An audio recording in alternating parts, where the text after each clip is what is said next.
امام زمان علیہ السلام آئیں گے، ہر نوع کا ظلم ختم کریں گے. کما مولیات یعنی عدل ابھی ہمیں ڈھونڈنا پڑے اس اعتبار سے.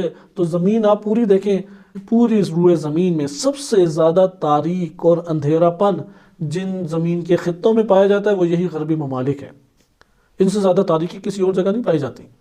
ٹھیک ہے، اسلامی ممالک میں بھی حکومت اسلامی نہیں ہے، وہاں پہ بھی کرپشن ہے، وہاں پہ بھی مسائل ہیں، لیکن اتنے بڑھ کر مظالم نہیں ہیں کہ جو مظالم غربی دنیا میں پائے جاتے ہیں، جس وجہ سے ظلم انجام دیا جاتا ہے.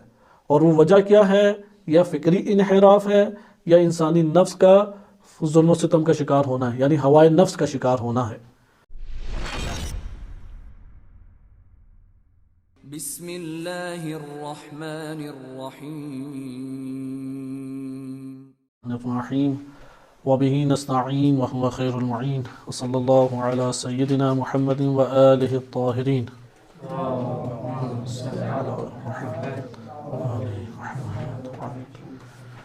مہدویت کا موضوع کتاب الکافی کی روایات سے آپ کی خدمت میں عرض کیا جا رہا تھا. ہم نے گزشتہ دروس میں کتاب الحجت سے باب فی الغیبہ کی حدیث نمبر 7 کو ملاحظہ کیا. یقیناً آپ دوستان نے اس حدیث کو زبانی یاد کیا ہوگا.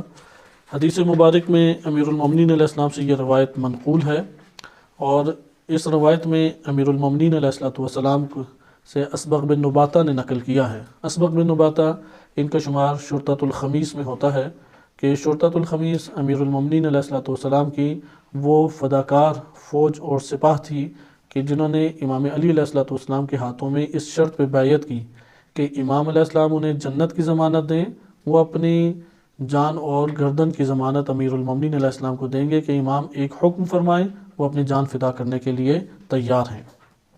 اسبغ بن نباتہ کا شمار انہی افراد میں سے ہوتا ہے. کہتے ہیں اسبغ بن نباتہ کہ میں ایک دن داخل ہوا خدمت اقدس امیر المومنین علیہ السلام میں، تو میں نے دیکھا کہ امیر المومنین علیہ السلام فوجدتہ متفکرا غور و فکر کر رہے ہیں، ینکت فی الارض زمین میں غور و فکر کرتے ہوئے کوئی نقش بنا رہے ہیں.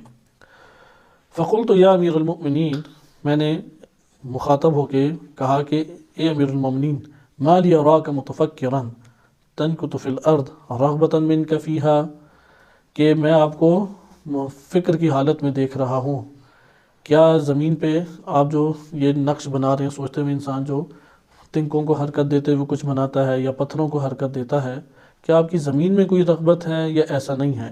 فقال لا واللہ ما رغبت فیہا ولا فی الدنیا یوما قط، کہ مجھے ان چیزوں میں کوئی رغبت نہیں، اور دنیا میں تو میں نے ایک لحظے کے لیے بھی کبھی رغبت اختیار نہیں کی، دنیا سے مجھے کوئی رغبت نہیں ہے. ولکنی فکرت فی مولود، میں اس بچے کے بارے میں غور و فکر کر رہا ہوں، یکون من ظہری الحادی عشر من ولدی، کہ میری اولاد میں سے جو 11واں آئے گا، میری پشت میں سے جو 11واں آئے گا، هو المہدی، وہ مہدی ہیں، الذی یملأ الارض عدلا وقسطا کما ملئت جورا وظلما، کہ جو زمین کو عدل و انصاف سے بھر دیں گے جیسا کہ وہ ظلم و جور سے بھری ہوئی ہوگی.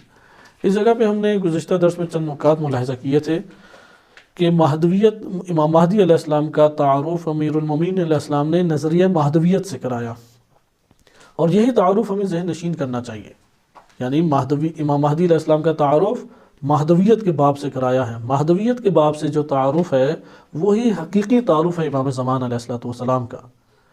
اور اس میں یہ بھی ہم نے نقطہ دیکھا کہ سیرت امیر المومنین علیہ السلام ہے کہ غور و فکر کیا جائے اس ذات میں، اس شخصیت میں، اس موضوع پہ. ابھی ہم جو موضوع پڑھ رہے ہیں معاشرہ اور اجتماعی امور کے حوالے سے، اس کا گہرا ربط مہدویت کے ساتھ ہے، کیونکہ امام زمان علیہ السلام ایک معاشرے کو تشکیل دیں گے اور ایک حکومت کو تشکیل دیں گے. حکومت معاشرے کو کنٹرول کرے گی، اور اس حکومت کے ذریعے سے معاشرے کو اس کے اہداف حقیقی یعنی اللہ کی طرف لے کے جائیں گے. لہٰذا یہاں پہ مطالعے کی ضرورت ہے کہ اب حکومت اور معاشرے کو کاٹ دیں ہم، تو پھر تو مہدویت کا کوئی موضوع نہیں باقی بچتا. مہدویت تو ہے ہی اس چیز کا نام کہ حکومت ہو عدل و انصاف کی اور پورے معاشرے کے اوپر وہ حاکم ہو. لہذا مہدویت کا باب اجتماعی دنیا اور حکومت سیاسی دنیا، اجتماعی اور سیاسی دنیا سے گہرے طور پہ مربوط ہے. لہذا ادھر انشاءاللہ ہم یہ ٹاپک پڑھیں گے، آگے روایات آ رہی ہیں اسی کے ذیل میں.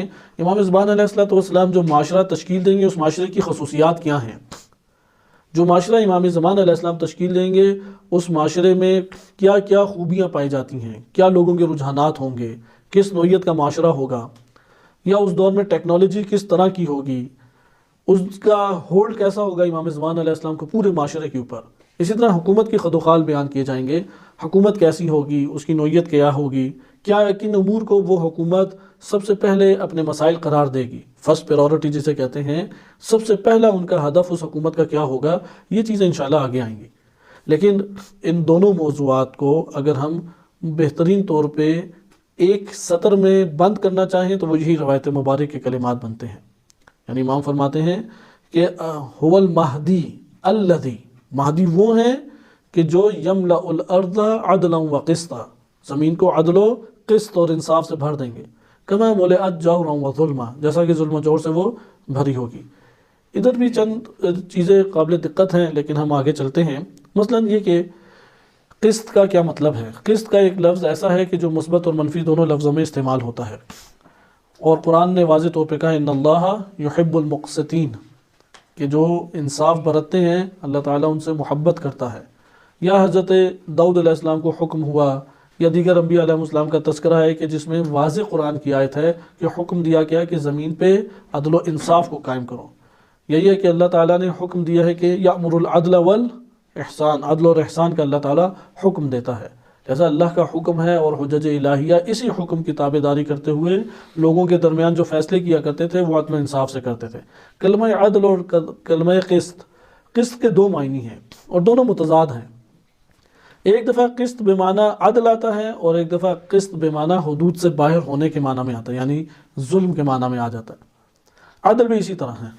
اگر عدل کو عن کے ساتھ استعمال کیے کریں تو یہ روگردانی کے معنی میں آتا ہے، یہ نافرمانی کے معنی میں آتا ہے کلمہ عدل۔ اگر عن کے ساتھ، مثلا عدل عن الطریق، اس نے طریق راستے کو چھوڑ دیا، راستے سے روگردانی کی، لہذا عدل بے معنی عدالت وہ اس وقت آتا ہے، مثلا فی کے ساتھ استعمال ہو، با کے ساتھ استعمال ہو تو یہ عدل بے معنی عدالت بھی آتا ہے۔ اچھا یہاں پہ تعبیر میں غور کریں کہ کما ملئت جورا و ظلما، عدل کیسا نافذ ہوگا اس کو تشبیہ دی گئی ہے کہ جیسے ظلم و جور نافذ ہوگا۔ اب ظلم ہمارے ذہنوں میں پہلی صورت میں جب یہ کلمات سنتے ہیں تو پہلا معنی ذہن میں فوراً کیا آتا ہے؟ وہی مار کٹائی اور قتل و غارت اور یہ والے فتنے۔ لیکن آپ قرآن کریم میں ظلم کا کلمے کے تحت آیات اکٹھی کریں اور آپ سب آیات اکٹھی کریں گے تو آپ وہاں پہ دیکھیں گے تو ایک بڑی خوبصورت تعجب آور بات سامنے آتی ہے کہ ظلم کا زیادہ تر استعمال اس عنصر کے اوپر کیا گیا جس کی وجہ سے یہ قتل و غارت جنم لیتی ہے۔ کم آیات ایسی ہیں کہ جس نے قتل اور ظلم و تشدد کو ظلم قرار دیا ہے، اگرچہ وہ بھی ظلم ہی ہے، بلا شک و شبہ ظلم ہے، لیکن وہ جو ظلم جنم لے رہا ہے وہ کسی وجہ سے ہے، اور وہ وجہ انسان کی فکری انحراف ہے یا اس کے نفس کے اندر خبث نفسانی ہے، یعنی اس کے نفس کا نفس سیئہ بن جانا ہے، برا بد اخلاقی، یا اس کے برائی نفس کی جو برائی ہے، یعنی فَأَلْهَمَهَا فُجُورَهَا وَتَقْوَاهَا، اس نے فجور کا سبق پڑھ لیا بجائے اس کے کہ تقوی کا سبق پڑھتا۔ لہذا قرآن کریم نے ان دو پہلوؤں کو زیادہ ظلم کے نام سے بیان کیا ہے۔ شرک ہے، کفر ہے، حجت الہی کا انکار ہے، اللہ سبحانہ وتعالیٰ کے قوانین کا انکار ہے، فسق و فجور کرنا، اللہ تعالیٰ کی حدود کو توڑنا۔ آپ قرآن میں یا موجم المفارس لیں، اس میں ظلم کا لفظ نکالیں، اس کے ذیل میں سب آیات جمع ہوں گی۔ آپ ان آیات کا مطالعہ کریں تو آپ دیکھیں گے کہ کس عمل کو ظلم کہا جا رہا ہے، تو اس میں چند آیات ہیں جس میں قتل و غارت، مار پیٹ کو ظلم کہا گیا ہے، اور زیادہ تر آیات 70-80% جو آیات ہیں وہ کس بات کو بیان کر رہی ہیں کہ جو ظلم کا سبب بنتے ہیں، یعنی جس وجہ سے ظلم انجام دیا جاتا ہے، اور وہ وجہ کیا ہے؟ یا فکری انحراف ہے یا انسانی نفس کا ظلم و ستم کا شکار ہونا ہے، یعنی ہوائے نفس کا شکار ہونا ہے۔ یہاں پہ جب ہم یہ بات کہہ رہے ہیں کما ملئت جورا و ظلما، ممکن ہے کہ دنیا میں ایسے بہت سارے ممالک جنم لے لیں کہ جہاں پہ ظاہری طور پہ قتل و غارت اور مار پیٹ نہیں ہوتی، تو ہم اسے کہیں گے یہ ظلم نہیں ہے، یہ ظلم ہے وہاں پہ۔ مثلا ابھی جیسے یورپین ممالک لے لیں، وہاں پہ تو افراد قتل نہیں ہوتے، وہاں پہ تو افراد کو مارا پیٹا نہیں جاتا، بلکہ بہت سارے ایسے ممالک بھی انہوں نے پھانسی کی سزا ہی ختم کر دی ہے۔ اب یہ الگ بات ہے کہ یہ خود سزا ختم کرنا یہ ظلم اور تشدد ہے یا نہیں ہے، لیکن ظاہری طور پہ جسے دنیا ظلم سمجھتی ہے، دنیا مار پیٹ، فتنے، کرپشن، خیانت، کسی کا حق غصب کر لینا اور قتل و غارت کو کیا کہتی ہے؟ ظلم۔ جبکہ قرآن کریم اس کے بڑھ کر آگے جا رہا ہے اور وہ بیان کر رہا ہے کہ جو افکار اور نظریات میں انحراف ہے، جیسے شرک، جیسے کفر، جیسے حجت الہی کا انکار، تکذیب، حق کا نہ ماننا، یہ ظلم ہے۔ یا قرآن نے یہ بیان کی عہد شکنی یا فسق و فجور انجام دینا، یہ ظلم ہے۔ یا گناہوں کو انجام دینا ظلم ہے۔ اگر ہم قرآن کے اس معیار کو مد نظر رکھیں تو ابھی موجودہ جو یورپین ممالک ہیں وہ زیادہ ظلم و ستم میں گھرے ہوئے ہیں یا اسلامی ممالک؟ ہمارے سامنے غربی صورتحال دیکھیں تو غربی معاشروں میں حکومت اسلامی ہے، غربی معاشروں کے اندر کسی جگہ پر بھی اللہ کا نام لیا جاتا ہے، نہ مساجد، نہ عبادات، نہ نظریات، شہوت رانی کے اڈے ادھر موجود ہیں۔ لہذا تاریخ پوری روئے زمین میں سب سے زیادہ تاریک اور اندھیرا پن جن زمین کے خطوں میں پایا جاتا ہے وہ یہی غربی ممالک ہے۔ ان سے زیادہ تاریکی کسی اور جگہ نہیں پائی جاتی۔ ٹھیک ہے، اسلامی ممالک میں بھی حکومت اسلامی نہیں ہے، وہاں پہ بھی کرپشن ہے، وہاں پہ بھی مسائل ہیں، لیکن اتنے بڑھ کر مظالم نہیں ہیں کہ جو مظالم غربی دنیا میں پائے جاتے ہیں۔ غربی دنیا میں اس سے کئی گنا زیادہ مظالم پائے جاتے ہیں، کیونکہ ہم لوگوں نے ظلم 3-4 چیزوں کو نام رکھا ہوا ہے: کرپشن، مار پیٹ اور قتل و غارت۔ یہ 3 چیزیں اگر ہٹا دیں کہتے ہیں ظلم ہی نہیں ہے، جبکہ قرآن کیا کہہ رہا ہے؟ ان الشرک لظلم عظیم۔ آیا غرب میں شرک کے راج ہے یا نہیں؟ شرک کے اندھیرے، شرک کے مراکز، اس وقت شیاطین کے مراکز کہاں پر ہیں؟ تمام شیاطین کے مراکز یہی غربی دنیا ہے۔ لہذا یہ ہمیں پتہ لگا کہ ضروری نہیں ہے کہ دنیا قتل و غارت سے بھر جائے گی تو امام زمانہ علیہ الصلوۃ والسلام کے لیے یہ کلمات پورے ہوں گے۔ نہیں، اگر دنیا میں کہیں قتل نہ ہو اور کسی جگہ پہ لوگ مار پیٹ کا شکار نہ ہو یا کسی جگہ پہ کرپشن نہ ہو، اگر وہاں پہ مشرکانہ ریاستیں موجود ہیں، مشرکانہ طور طریقے، مشرکانہ قوانین کی حاکمیت ہے، کما ملئت جورا و ظلما، یہی بھری ہوئی ہے دنیا۔ اب آئیں تشبیہ دیکھیں۔ اگر ہم اس معیار قرآنی کو مان لیں، کیونکہ ابھی وقت ہمارے پاس اس روایت کی تشریح زیادہ ہو گئی ہے اور آگے اور بھی کلمات ہیں، وَإِلَّا آپ کی خدمت میں یہ موضوع پہلے بیان کیا جاتا ہے، قرآن کی نگاہ میں ظلم کا تصور کیا ہے۔ یہ کام اب آپ خود کریں کہ قرآن نے کس کس چیز کو ظلم کہا، صحیح ہے؟ یہ جو حضرت آدم علیہ الصلوۃ والسلام کی دعا قرآن نے ذکر کیا، ربنا ظلمنا انفسنا، وہ ظلم کیا کیا انہوں نے؟ کسی کو مارا تھا، کسی کو قتل کیا، کوئی انہوں نے کسی کا مال غصب کیا، کسی کی کوئی سیٹ چھین لی، کچھ بھی تو نہیں کیا۔ ہاں، وہ جو اللہ سبحانہ و تعالیٰ کی نافرمانی کا عنصر پایا جاتا ہے زمین پہ آنے سے پہلے کا مرحلہ، کہ جسے وعصا آدم و ربہ کہہ کے قرآن نے بیان کیا ہے، یا جسے ہم ترک اولا کہہ کے بیان کرتے ہیں عصمت انبیاء علیہ السلام کی بحث میں جس طرح سے چیزیں وارد ہوئی ہیں، اس حوالے سے حضرت آدم علیہ السلام اب توبہ کر رہے ہیں تو کیا فرمائیں؟ ربنا ظلمنا انفسنا وَإِن لَمْ تَغْفِرْ لَنَا وَتَرْحَمْنَا لَنَكُونَنَّ مِنَ الْخَاسِرِينَ۔ انشاءاللہ یہ موضوع پہ ہمارے آئے گی خاسرین میں بھی، کہ اللہ کی رحمت سے جو باہر ہے وہ خسارے میں حقیقت میں۔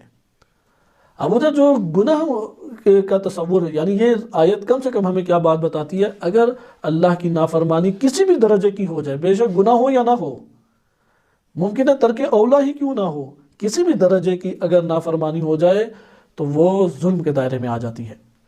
اگر ہم ظلم کے یہ معیارات لے لیں، بس اس اعتبار سے شرک، کفر و نفاق کیا ہو جائے گا؟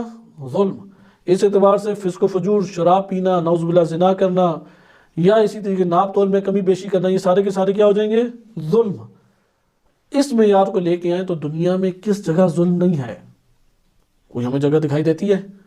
جس طرح سے یہ اندھیر نگری مچی ہوئی ہے شرک اور کفر اور نفاق اور فسق و فجور کی پوری دنیا میں، کہ ماڈرن بن کے فسق و فجور خوب کیے انجام دیے جاتے ہیں۔ جتنے فسق و فجور انجام دے سکتے ہیں وہ ماڈرن بن کے اسے انجام دینے کی کوشش کرتے ہیں۔ یہ فسق و فجور کی اوج ہے آج کے دور میں۔ امام زمان علیہ الصلوۃ والسلام آئیں گے، ہر نوع کا ظلم ختم کریں گے۔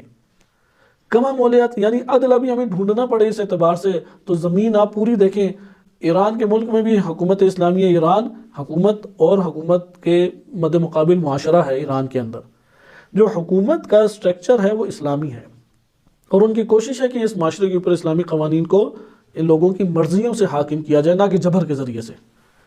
لیکن کتنے فیصد کامیاب ہوئے یہ الگ بات ہے، کیونکہ معاشرے کے اندر اسلامی قوانین کی اجارہ داری کاملاً ہمیں دکھائی نہیں دیتی۔ خود بھی اعتراف ہے کہ ایک حکومت اسلامی کے مراحل ہوتے ہیں، تو ان مراحل میں سے بعض مراحل طے کر چکے ہیں، مثلا انقلاب اسلامی کا وجود، فکر اسلامی کا آنا اور اس فکر کے مطابق حکومت کی تشکیل اور حکومت کے قوانین کا بن جانا۔ لیکن قوانین کا اپلائی ہونا اور اپلائی ہو کے اس معاشرے کو اہداف الہیہ کے تحت اللہ کی طرف لے کے جانا، یہ دونوں ابھی ملتوی ہیں، رہتے ہیں، باقی رہتے ہیں، اس کی کوششوں میں ہیں۔ اگر ہم اس چیز کو بھی مد نظر رکھیں تو پوری دنیا میں ایران ایک نقطہ ہے، یہ حکومت اسلامی ایک نقطہ ہے یا کل ہے؟ ایک نقطے کی مانند ہے۔ باقی یہ سارا کا سارا کیا ہمیں اندھیرا نظر آتا ہے، حتیٰ کہ ایران کے اندر آ جائیں تو اس کے اندر بھی وہ مومنین، وہ کم من فئۃ قلیلۃ غلبت فئۃ کثیرۃ باذن اللہ جو ہے وہ ایک مومنین نورانی ہے۔ اب یہ جو انتہائی قلیل سا ہمیں عدل نظر آ رہا ہے، انصاف نظر آ رہا ہے، یا دنیا کے کسی خطے میں اور ہم ممکنہ صورت بنا لیں تو وہ ایک بہت قلیل ہے۔ یہ تشبیہ ہمیں یہ بات بتاتی ہے جب امام زمانہ علیہ الصلوۃ والسلام کی حکومت قائم ہوگی تو برعکس ہو جائے گا کہ جس طرح سے ظلم نے ہر شے کو لپیٹا ہوا ہے، یعنی افکار میں ظلم دکھائی دے رہا ہے، اعمال میں ظلم دکھائی دے رہا ہے، نظریات ظالمانہ دکھائی دے رہے ہیں، معاشروں کے نفوس جو اجتماعی طور پہ نفوس بنے ہوئے ہیں وہ ظالمانہ دکھائی دے رہے ہیں۔ امام زمانہ علیہ الصلوۃ والسلام جب تشریف لائیں گے تو برعکس ہو کے عدل آ جائے گا۔ اچھا، ادھر سوال یہ پیدا ہوتا ہے اس تشبیہ کے دائرے میں ہی ہم رہیں